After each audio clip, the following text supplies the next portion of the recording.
You probably know Canada for its vast wilderness, its modern cities, and its natural beauty. But buried beneath the boreal forests, hidden in the shield rock of the Canadian Shield, and scattered across remote tundra, are structures that have puzzled archaeologists, indigenous elders, and explorers for centuries. Stone circles, with no recorded purpose. Mounds aligned to the stars. Rock formations carved with symbols no one can decipher. Inukshuk towers standing in the Arctic, where the wind never stops. In this video, we're counting down 15 ancient structures across Canada that defy easy explanation. Places where the line between natural stone and deliberate construction blurs. Where the why and who remain mysteries whispered only by the land itself. From the prairies of Alberta to the hidden valleys of British Columbia, from the rocky shores of Nova Scotia to the frozen reaches of the Arctic, we're exploring the unexplained. So stick with me to the end, because number 1 will take you to a place so strange, so perfectly aligned, that even the experts admit they simply don't know what it is or who built it. So hit subscribe and let's begin. Number 15. The quarrying pits of the Serpent River, Northern Ontario.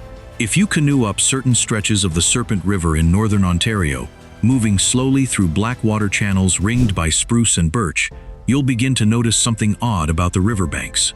The rock face isn't smooth.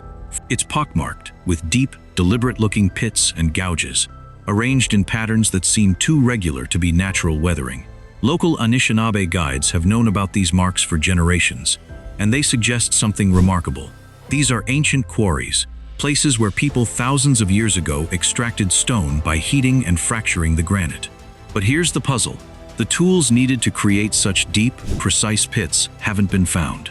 No evidence of fire blackening, no debris field, just the marks themselves, weathered smooth by time and water, suggesting an age almost impossible to calculate.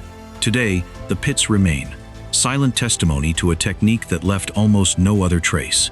Number 14. The medicine wheels of the prairies.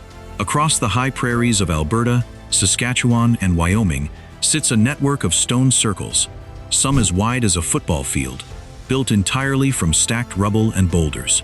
The Bighorn Medicine Wheel in Wyoming is perhaps the most famous, but Canada has dozens more, scattered across grassland and ridgetop from Moose Jaw to the Sweetgrass Hills. What makes them mysteriously is their precision. Many align perfectly with the summer and winter solstices. Others point toward the rising and setting positions of specific stars. Some are arranged in patterns that suggest they were astronomical calendars, used to track seasons and celestial events thousands of years ago. Yet the tribes who live on these prairies today have only fragmentary knowledge of who built them or when. Elders speak of them in reverential whispers, places of power, places that predate the cultures that now live there. Stand in the center of one on a clear night, and you can feel why. The sky is impossibly large, and the stones seem to be talking to it in a language we've forgotten. Number 13. The petroglyphs of the Thelon River, Northwest Territories. Deep in the barren lands of the Northwest Territories, accessible only by canoe or float plane, the Thelon River cuts through tundra and ancient rock. In certain protected alcoves along the river, carved into smooth granite faces are symbols. Human figures, animal tracks, geometric patterns, and shapes that don't correspond to anything researchers can identify. The carvings are old, their edges weathered and softened, suggesting centuries or more of exposure. The mystery isn't just what they mean, but who carved them and when.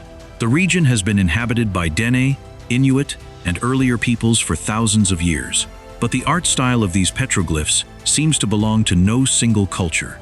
Some scholars suggest they might be 3,000, 5,000, even 10,000 years old. The river still flows past them, indifferent, and the symbols remain, guardians of a story no living voice can tell. Number 12. The stone arrangements of Cayuga, Ontario. Near the northern shore of Lake Simcoe in Ontario sits the former site of Cayuga, a major Huron-Wendat settlement that existed before European contact. But before the villages stood there, before the longhouses, someone arranged stones in perfect linear patterns across the landscape. Long lines of glacial boulders, some running for hundreds of meters, oriented north-south with uncanny precision. Archaeologists have found similar arrangements at other pre-contact sites, but their purpose remains obscure.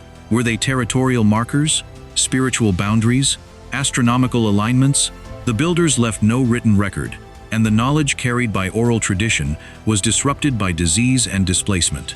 Today, these stone lines are barely visible beneath the forest undergrowth, found only by those who know to look. If you walk the forest floor there, you can still find them, the lines speaking silently of an intention long forgotten, a landscape once organized by a logic we can no longer read. Number 11. The cup and ring carvings of Nova Scotia. Along the rocky shorelines and inland outcrops of Nova Scotia, particularly in the south-central regions, are carved thousands of small circular depressions, some simple cups, others ringed with concentric circles, some connected by straight lines or channels carved into the stone. They appear on protected cliff faces, in hidden rock shelters, and scattered across tidal zone boulders. European scholars initially dismissed them as natural weathering or recent vandalism, but they appear too frequently, in patterns too deliberate, across too wide a geographic area, to be anything but intentional. Archaeological evidence suggests they could be 2,000, 3,000, or even older years old. The Mi'kmaq people spoke of these carvings in their traditions, but the exact meaning was never recorded by outsiders. Some researchers propose they were territorial markers. Others suggest calendric or astronomical purposes. Others propose they were simply a language, a writing system that used cup and ring as its grammar. Whatever their purpose, they cover hundreds of stones, patient and mysterious, waiting in the salt spray. Number 10. The Atlatl House Depressions, British Columbia interior. High in the interior valleys of British Columbia, archaeologists have mapped thousands of shallow, circular depressions in the earth, each one roughly the size and depth of a large room, arranged in villages across open meadowland. These are attributed to semi-subterranean winter houses used by interior Salishan peoples hundreds of years ago. But here's what puzzles researchers. The villages are laid out with an order and symmetry that seems overly precise for temporary camps. The depressions themselves show little evidence of the organic material. Wood beams, hide coverings, accumulated debris you'd expect from houses that sheltered people through harsh winters. It's as if people lived there, then left everything behind so completely that only the negative space remains. The archaeological record is tangled by the fact that many of these sites haven't been properly excavated, and much of what we know comes from indigenous oral histories that don't always align with what the ground tells us. Walk across one of these ancient village meadows today, and your eye catches the depressions like a rhythm you can almost read, but can't quite translate. Number 9. The Standing Stones of Hebecourt, Quebec. In remote regions of northern Quebec, particularly around the Ungava Peninsula, are scattered fields of standing stones, some as tall as a person, others shorter, but deliberately positioned upright in the bedrock. Their age is unknown. Their purpose is unknown. Archaeological surveys have been limited because of the remoteness, the harsh climate, and the fact that they fall within indigenous territories where academic research is restricted without proper collaboration and consent. The few researchers who have studied them have proposed theories ranging from territorial markers to astronomical observation points to spiritual or burial monuments. But none of these theories are conclusively supported.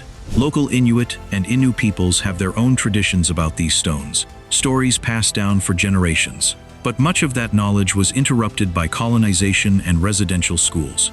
Today, if you fly over certain regions of far northern Quebec, you can still see these stones from the air, clusters of uprights against the tundra, placed with apparent intention, their meaning still held close by the land. Number 8. The Serpent Mound of Iowa and its northern cousins. Everyone knows about the Great Serpent Mound in Adams County, Ohio, a massive effigy mound in the shape of a snake, nearly a quarter-mile long, built thousands of years ago by people whose names are lost.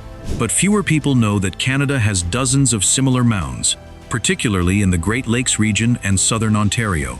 These earthworks, built up from soil in deliberate shapes, some circular, some in animal forms like bears and birds, suggest a sophisticated astronomical and spiritual practice. Some align with solstices, others seem to track lunar cycles. The Mississippian and Adena cultures built them, but the knowledge of how and why they were constructed, what ceremonies they hosted, and what stories they encoded was largely lost before written records. Many were destroyed by European settlement. Others have been absorbed into parks or private land. But in a few protected places, if you stand at the right angle, you can still trace the shape, can still see that thousands of years ago, people moved Earth deliberately to speak to the sky. Number 7. The Thorn Island Underground Structures, Ontario. Off the coast of Ontario, in the Great Lakes, lies Thorn Island. For centuries, Indigenous peoples fished and camped there. But beneath the island, there are stories of carved stone chambers, underground passages, and geometric arrangements that don't match anything documented about the known tribes of the region. A few archaeological surveys have been conducted, but no consensus has emerged about whether these structures are natural caves modified for human use or deliberately constructed chambers built for purposes that can only be guessed at. Some theorists have proposed they were sweat lodges or ceremonial spaces. Others suggest astronomical observation chambers. But the evidence is fragmentary, and the island remains largely unstudied, protected as it is by water and by the wishes of local nations who prefer to let the island keep its secrets rather than have it picked over by outsiders with digging tools and documentation forms. Number 6. The Alberta stone cairns and their astronomical precision. Scattered across the foothills and high plains of Alberta are hundreds of cairns, stacked stones that seem to serve no obvious purpose beyond their existence. But when researchers began to map them carefully, measuring their positions relative to one another, and checking their alignments against celestial events, a pattern emerged. Many of these cairns line up with each other across miles of landscape, creating sightlines that correspond exactly to the solstices, the equinoxes, and the rising and setting positions of specific bright stars. Some cairn-to-cairn alignments are so precise that they suggest their builders understood basic geometry and spent considerable time and effort surveying the landscape and establishing these markers. Who did this? When? For what purpose? The Blackfoot peoples who have lived on these plains for centuries have their own knowledge of these stones, but that knowledge was suppressed during the reservation era.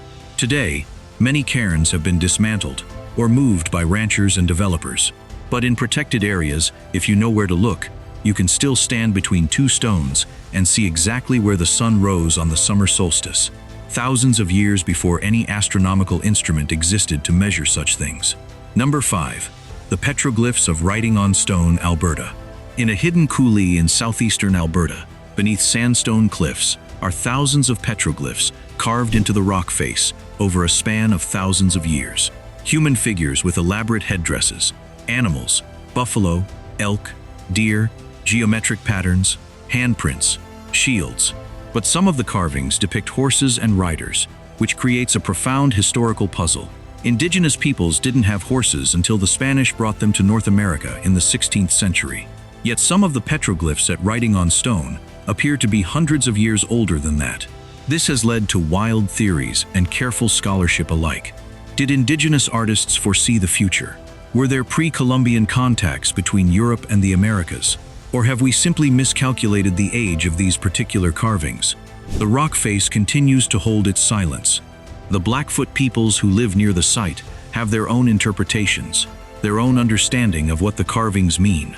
For outsiders, writing on stone remains a place where time seems uncertain, where past and future blur together on ancient stone. Number 4. The Inukshuk networks of the Arctic. An Inukshuk is a stack of stones, a cairn built in the shape of a human figure with outstretched arms. Today, they're recognized as iconic symbols of Canada, marking trails and territorial boundaries across the Arctic and subarctic regions. But the oldest Inukshuk formations are far more mysterious than their well-known descendants. In remote regions of Nunavut and the Northwest Territories, researchers have found stone structures that seem to serve no navigational purpose, arranged in lines that stretch across the tundra for kilometers, or in clusters that appear to mark no particular landmark or settlement. Some are oriented toward specific astronomical events. Some seem to mark territories in ways that don't align with any known tribal boundaries. Some stand alone on barren ridges, visible for miles but pointing toward nothing. The Inuit peoples who have inhabited these regions have their own knowledge of these older structures, but much of that knowledge, stored in oral tradition and embodied practice, was disrupted by colonization. Today, the permafrost is melting, revealing new structures underneath, and many ancient Inukshuk are slowly being erased by climate change. Their purpose, their builders, their stories, these may disappear before we ever fully understand them. Number 3. The symmetrical stone arrangements of Baffin Island. On Baffin Island, in the Canadian Arctic, researchers have identified perfectly symmetrical stone arrangements that have no obvious practical purpose. Long lines of stones forming geometric patterns, circles within circles, radiating spokes of rock stretching outward from central points like wheels. Some of these arrangements are so large that they can only be fully appreciated from above. Others are small and precise, suggesting they were intended to be viewed from ground level, perhaps as part of ceremonies or rituals we can no longer reconstruct. The age of these structures is uncertain, radiocarbon dating is difficult, and oral history is fragmented by cultural disruption. Some researchers propose they're 3,000 years old. Others suggest they might be far older. What's clear is that they required considerable planning, labor, and intention to construct. What's unclear is everything else. Who built them, why they built them, what they meant, whether they served spiritual, practical, or astronomical purposes, or some combination of all three. They remain patient and precise, while the Arctic wind scours them clean and the ice slowly reclaims the land around them. Number 2. The Cahokia-like mounds of southern Ontario.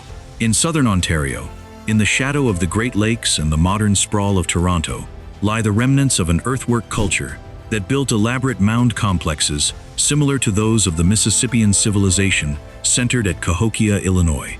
These mounds, some shaped as platforms, others as simple conical rises in the landscape, suggest a level of social organization, engineering knowledge, and sustained labor that implies a complex society with centralized leadership.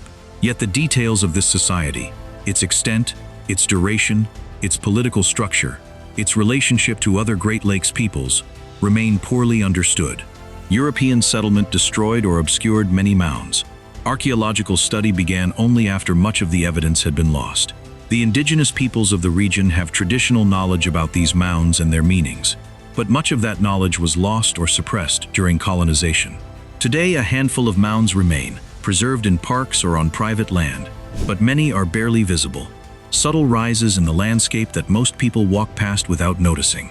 They represent a civilization that rose, constructed its monuments, and faded into time, leaving only earthen bumps and mystery.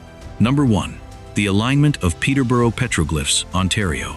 In Peterborough, Ontario, lies one of the largest concentrations of petroglyphs in North America. Over 900 carved images pressed into a marble-like rock surface in what is now a protected archaeological site. But the true mystery of Peterborough isn't the individual petroglyphs themselves, though they are remarkable. Detailed human figures, animals, geometric designs, spiritual symbols rendered in stone over centuries, or perhaps millennia. The true mystery is that these petroglyphs, when mapped and analyzed, appear to be arranged with deliberate astronomical precision. Certain glyphs align with solstices and equinoxes. Others correspond to the rising and setting positions of important stars and constellations as they appeared from this location at specific times in the past. When researchers carefully traced sight lines between petroglyphs and adjacent landscape features, they discovered that the entire site may be functioning as an enormous, three-dimensional astronomical calendar and observation chamber. The Anishinaabe and Haudenosaunee peoples who have traditional ties to the region speak of the site as a place of spiritual power and teaching. Archaeological evidence suggests the petroglyphs span at least 1,000 years, perhaps much longer. Yet the coordination required to create such precise astronomical alignments across so large an area, using pre-telescope technology and without written plans, seems to exceed what archaeologists believe should be possible for pre-contact indigenous societies. How did the people who created this site achieve such precision? Did they observe the sky for generations, taking measurements and passing knowledge down through oral tradition? Were they guided by individuals with extraordinary mathematical and astronomical knowledge? Did they possess instruments or techniques for surveying that we have no record of? The site remains open to visitors, but the stone gives up none of its secrets. The petroglyphs sit in silence, their symbols clear, but their meaning encoded in a system we have only begun to glimpse. If you stand in the center of the site on the day of the summer solstice, the sun illuminates specific glyphs in a particular sequence, and you feel for just a moment that you're standing inside the mind of an ancient astronomer. But the moment passes, and the stone returns to its inscrutable quiet, keeping the knowledge of how and why and who to itself, patient and eternal.